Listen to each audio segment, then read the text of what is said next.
Hi guys, welcome back to in my another YouTube video. I am Jia, second year medical student. और अगर आपने मेरा पहला video देखा होगा तो आपको पता होगा कि मैंने नीट में 602 मार्क्स गेन करे थे without coaching, without drop, only with schooling.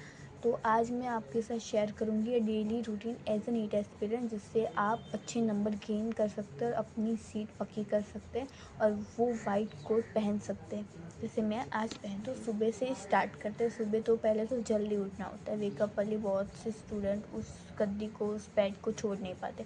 मैं as a point of view कह रही हूँ कि अर्ली राइजर, नॉर्मली कोई नाइट आउट भी हो सकता है, जैसे मैं नाइट आउट थी। मैं रात को देर तक जग कर पढ़ाई कर रही थी। पर नॉर्मली स्टूडेंट अर्ली राइजर होते हैं, मतलब सुबह जल्दी उठते हैं, क्योंकि सुबह सुबह एटमॉस्फेयर बहुत अच्छा होता है, फ्रेश होता है और डिस्ट्रैक्शन फ्री एटमॉस्फेयर होता है, तो हम बहुत अच्छे से स्टडी कर सकते हैं।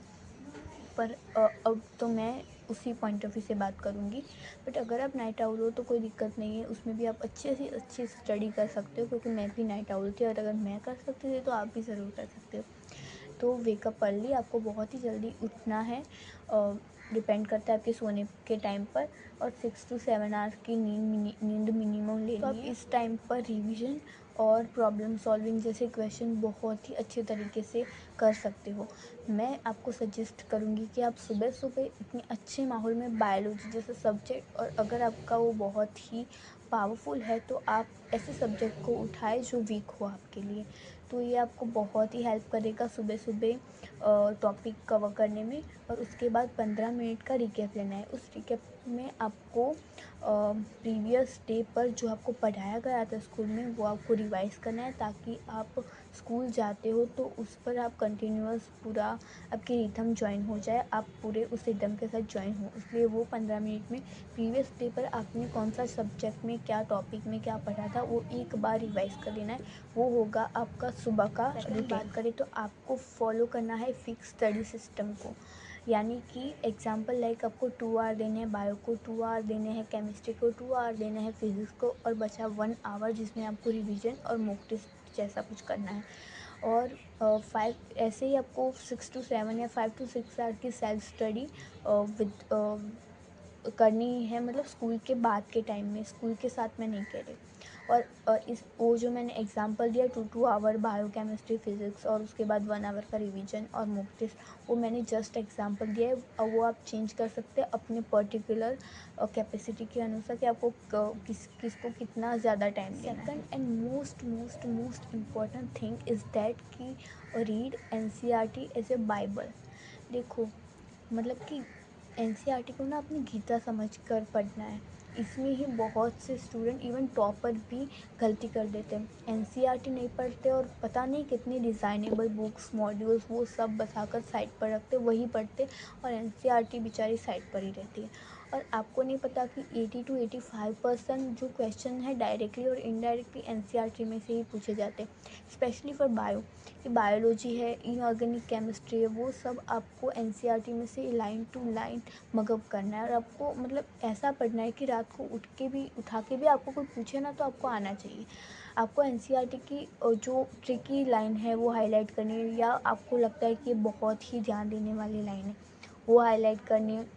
यू नो कि NCERT में साइड पर थोड़ा ब्लैंक आती है वो पट्टी, तो उस पट्टी का आपको यूज़ करना है। स्टिकी नोट्स स्टिक करके उस पर जो इम्पोर्टेंट नोट्स जो ड्यूरिंग द क्लास सर कहते हैं, आप अगर कोई वीडियो देख रहे हो PW के किसी भी प्लेटफॉर्म के, तो उसमें भी सर आपको कहते हैं कि this is the very important thing, तो वो भी आपको नोट करके वहाँ स्टिक करनी है। इस तरीके से NCERT को बहुत ही केयरफुली आपको रिवाइज करना है। और NCERT आपको 10+ टाइम रीड होनी ही चाहिए। अगर आपने NCERT को इतना इम्पोर्टेंट दे दिया ना, तो वो आपको बहुत ही हेल्प करेगी एग्ज़ाम क्रैक करने में। उसके बाद आपको PYQ सॉल्व करने, PYQ या MCQ को।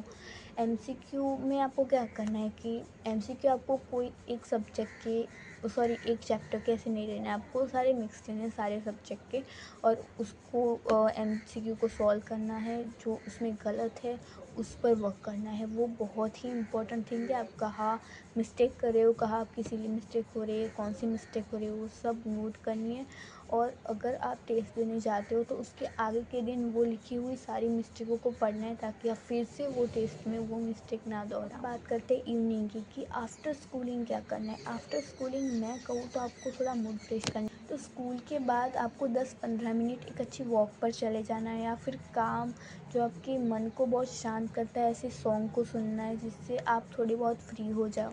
And you all know that कि नीट में time management is most important thing. तो इवनिंग में आपको एक छोटा सा मिनी टेस्ट का ऑर्गेनाइज करना है, और उसमें आपको टाइम मैनेजमेंट करना है कि 3 आवर 20 मिनट में आप कैसे पूरा 720 क्वेश्चन 180 क्वेश्चन अरेंज मतलब कि अटेंड कर पाते हैं।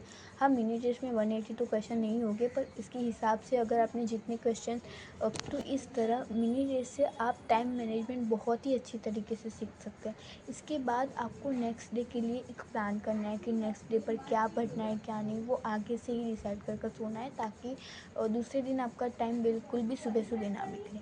और 6 to 7 आवर की नींद मिनिमम लेनी ही लेनी है। तो ये था एक daily routine as an aspirant. अगर आप इसे रिलेट कर सकते हैं तो आपको बहुत ही हेल्प होगा। और सेव कर देना इस वीडियो को, और सब्सक्राइब कर देना चैनल को। ऐसी ही बहुत सी वीडियो आपको मिलती रहेंगी इस चैनल पर। Okay, bye.